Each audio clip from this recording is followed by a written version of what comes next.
Feliz domingo 2 de enero y un feliz año nuevo a todos nuestros amigos que nos escuchan y nos ven. En este año nuevo, que sus vidas sean diferentes para Dios. Y a la vez invitamos a que se suscriba a nuestro canal de YouTube, Ramón Romero. Dele clic a la campanita y estará contribuyendo a que otros también conozcan este evangelio en el mundo eterno. Hágalo en el mundo eterno y en el mundo transitorio. Hará que otros conozcan el evangelio y reditúen para el mundo eterno, es decir, la tierra de promisión. Hoy es domingo, lección número 2, el mensaje de Hebreos.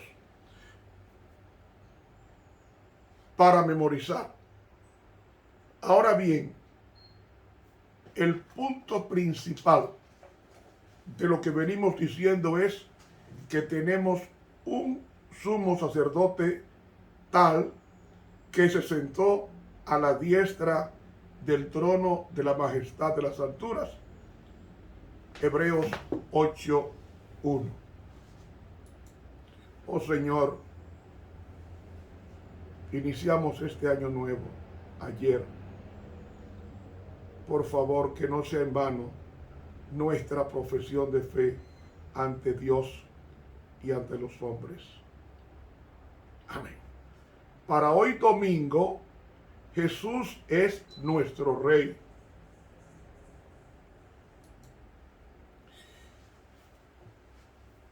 La carta a los Hebreos es un sermón. Y Dios, en el Espíritu Santo, hace que el autor de la epístola a los Hebreos, que dice la pluma inspirada, que la carta a los Hebreos fue escrita por Pablo en Profetas y Reyes, y también en Hechos de los Apóstoles, nos dice que fue Pablo quien escribió la epístola a los Hebreos. Los primeros 2 capítulos de esta epístola o carta nos habla sobre Jesús como Rey. Y vamos a verlo de inmediato cuando leamos el capítulo 1, los versículos 1 hasta el 14. Vamos a leerlo con mucho cuidado, cómo es que Dios nos ha hablado. Si ustedes recuerdan estudios anteriores, hemos dicho que Dios es una familia, que Él no actúa solo, que Él colegia sus mandatos, sus opiniones, sus deseos. Si leemos Apocalipsis 1, en los primeros versículos vamos a encontrar que Dios opera así. Dios Padre manda al Hijo, el Hijo manda al Espíritu Santo, el Espíritu Santo manda a los ángeles mandan a los profetas y los profetas al pueblo.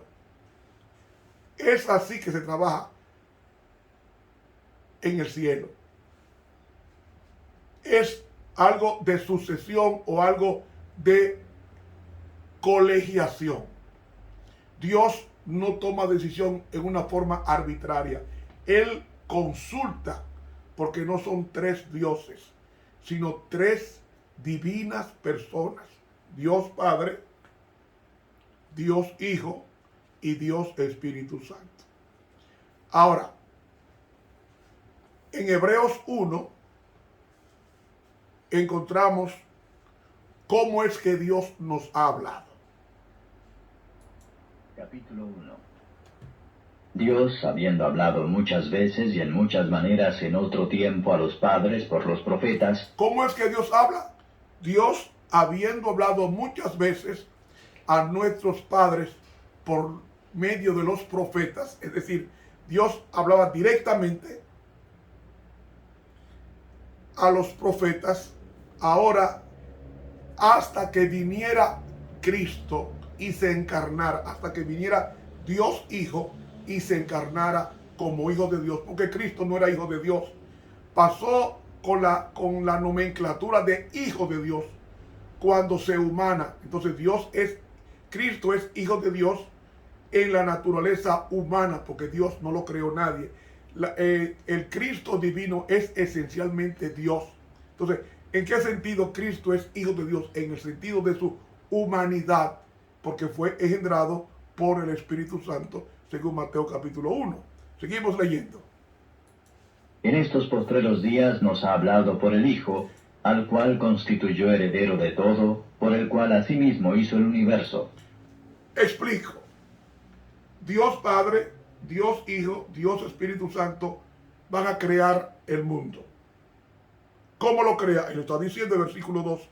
Dios, a través de Cristo,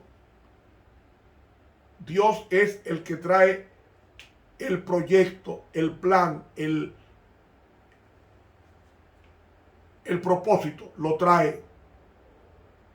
Él trae el mapa. Él trae el plan. Y Cristo le entrega, Dios Padre le entrega a Cristo el proyecto en un plano. Y Cristo edifica o hace el mundo a través del plano de Dios. Es así que trabaja. Entonces, por eso que dice Juan 1, en el principio era el verbo, y el verbo era con Dios, y el verbo estaba con Dios, y el verbo era Dios. Este era uno con Dios en el principio. Todas las cosas por él fueron hechas, y sin él nada de lo que ha sido hecho fue hecho. Es decir, el universo fue creado a través de Cristo. Son los tres creando. En Génesis 1, del 1 al 2, en Génesis 1 vemos a Dios creando a través del Hijo, y el Hijo a través del Espíritu Santo. ¿Ve? Es así que se trabaja en el cielo. Seguimos la lectura. El cual, siendo el resplandor de su gloria y la misma imagen de su sustancia, y sustentando todas las cosas con la palabra de su potencia, habiendo hecho la purgación de nuestros pecados por sí mismo, se sentó a la diestra de la majestad en las alturas. Me detengo ahí. Cuando Cristo viene a la tierra, viene a cumplir el propósito de rescatar el planeta que Satanás había conquistado venciendo a la santa pareja en el Edén llamados Adán y Eva. Como Adán era rey según el libro de Salmo 8, Adán era rey, y según Génesis 1:27 dice que Adán era rey. Cuando el rey pierde su trono por dejarse vencer por Satanás con la tentación en el huerto, entonces el rey del planeta pasó a ser Satanás, según él lo dice en Lucas 4, cuando él habla con Jesús. Satanás le dice: todas las cosas me ha sido dada de este planeta, y a quien yo quiero la doy. ¿Quién le dio el planeta? Adán, por haber pecado. Ahora, escuchen esto. Cristo viene para rescatar el planeta primero, pero sobre todo viene para conquistar el planeta y conquistar al hombre. Al que está, lo más importante no es el planeta, es el hombre que había caído en pecado. Entonces Cristo viene a pagar el precio de la muerte eterna, porque Cristo, cuando murió, sí tuvo la misma sensación de la muerte eterna. Cristo pasó por la muerte eterna que pasarán los impíos. La muerte eterna que debió haber pasado Adán. Y Cristo, al pasar por esa muerte, le ha pagado la culpa a Adán, y ahora él es responsable ante el universo del rescate de Adán. Y lo rescató con la cosa más valiosa de Dios, su propia sangre, es decir, su propia vida. Por eso es que el plan de redención se va a estudiar en la eternidad, y no habrá un momento de agotamiento de estudiarlo. ¿Por qué? Porque es Dios quien desciende en forma humana a la tierra y muere por el hombre. Y al morir por el hombre, como dice aquí, habiendo hecho la limpieza de nuestros pecados. ¿Dónde lo hizo? Fue en la cruz, que pagó nuestras culpas. El girógrafo, el acta, el pagaré notarial que debíamos nosotros al cielo. Entonces, la paga del pecado es muerte. Hizo Cristo, pagó el pecado del hombre, muriendo él como sustituto del hombre. Y cuando Cristo resucita, está diciendo que su resurrección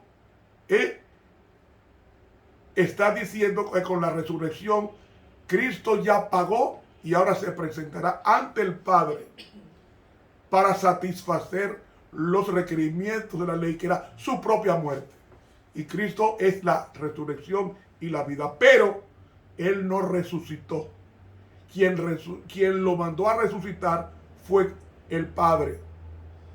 Entonces el Padre manda 2 ángeles y el ángel Gabriel dice: tu Padre te llama, y Jesús resucita por voluntad del Padre. Y entonces sube al cielo y se sienta en el sitio de los vencedores, a la derecha del Padre. Ahí es donde se sientan los que vencen. Los que vencen. Y Cristo fue vencedor y recuperó el planeta en favor del hombre, y recuperó al hombre, y ahora el hombre tiene oportunidad de alcanzar la vida eterna a través de la aceptación de Cristo Jesús. Ahora, seguimos la lectura. Vamos a ver ahora cómo Cristo es superior a los ángeles. Hecho tanto más excelente que los ángeles, cuanto alcanzó por herencia más excelente nombre que ellos. Porque ¿a cuál de los ángeles dijo Dios jamás: mi hijo eres tú, hoy yo te he engendrado? Y otra vez: yo seré a él padre, y él me será a mi hijo. Y otra vez, cuando introduce al primogénito en la tierra, dice: y adórenle todos los ángeles de Dios. ¿Por qué manda adorar los ángeles a Cristo? Si Cristo era un ser creado, porque Cristo estuvo con el Padre desde el principio, o mejor dicho, desde la eternidad, porque Cristo no tuvo principio. El Cristo humano sí, el Cristo divino nunca tuvo principio. Nunca. Ni tendrá final, porque dice: yo soy el alfa y la omega, o sea, el principio y el fin, dando a entender que Él es el eterno. Cristo es el eterno. ¿Cuándo es que Cristo comienza a contarse sus días? Cuando nace en el planeta Tierra como humano. Pero ya como Dios había creado el universo, según Hebreos capítulo 1. Ahora, ¿quién engendra a Cristo? Mateo 1:21 nos dice que Jesús fue engendrado por el Espíritu Santo. ¿Y cómo el Espíritu Santo engendra a Cristo? Es un secreto, el misterio de la divinidad, o el misterio de la piedad, que es lo que vamos a estudiar en la tierra nueva. Ese misterio de la redención, el misterio de la piedad y el misterio de la redención del hombre.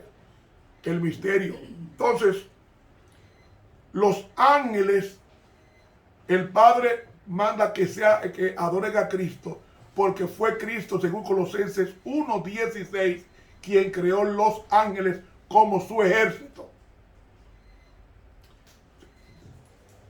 Y ciertamente de los ángeles dice: el que hace a sus ángeles espíritus y a sus ministros llama de fuego. A sus ángeles, los ángeles de Cristo, fueron creados para Cristo y por Cristo. Dios no necesita ángeles, pero Él los creó para que fuesen felices a su alrededor. Dios no necesita al ser humano, pero Dios lo creó para que disfrutara del beneficio de existir cerca de Él. Dios es un ser todopoderoso, alegre. Él es la música. Él no necesita música, pero crea a los ángeles para que se deleiten en la música de alabanza al Señor. ¿Están entendiendo el asunto? De alabanzas al Señor. Y ellos se van recreando en cada adoración que hacen a Dios Padre y a Dios Hijo y a Dios Espíritu Santo. Mas al Hijo Tu trono, oh Dios, por el siglo del siglo, vara de equidad, la vara de tu reino. Vara significa autoridad. Vara significa poder, reino. Has amado la justicia y aborrecido la maldad, por lo cual te ungió Dios, el Dios tuyo, con óleo de alegría más que a tus compañeros. Cuando Dios ungió a Cristo, ¿recuerdan cuando Cristo ascendió al cielo en la resurrección? Cuando Cristo, después de los 40 días que estuvo con su iglesia, ascendió al cielo, según Hechos capítulo 1, Hebreos nos dice que Él traspasó los cielos y se presentó al santuario celestial. Y dice el libro Hechos de los Apóstoles, la pluma inspirada, en el capítulo 1 dice que cuando Jesús se presentó ante el Padre, dice el deseado, página 754, adórenle todos los ángeles cuando Jesús subió al cielo triunfante. Y entonces Jesús fue ungido para poder oficiar como sumo sacerdote de su pueblo en las cortes celestiales.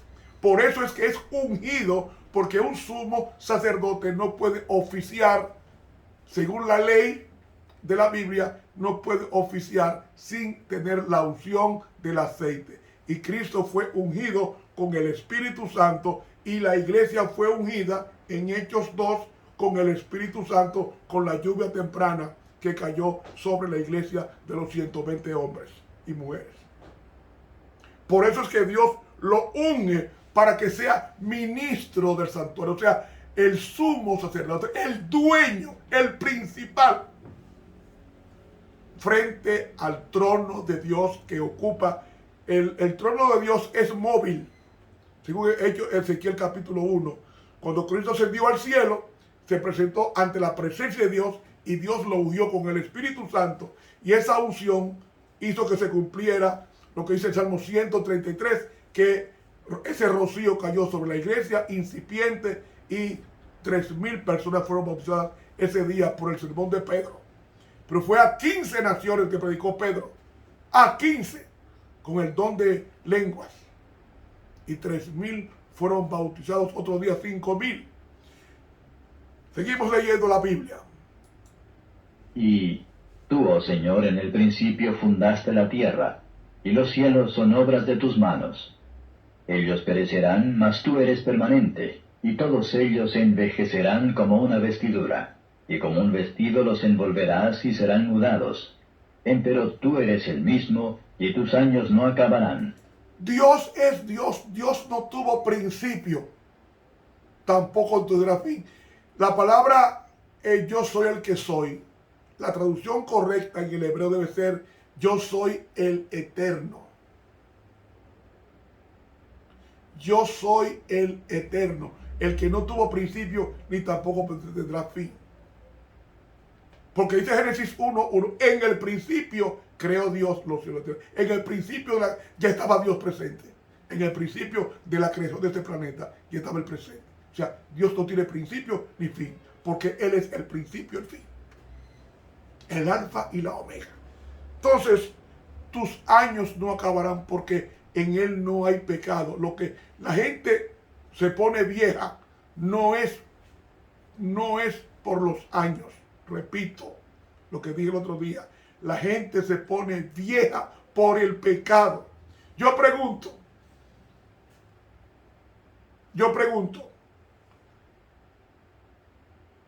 los ángeles, ¿cómo aparecen según la Biblia? Como personas ancianas o como personas jóvenes hermosas.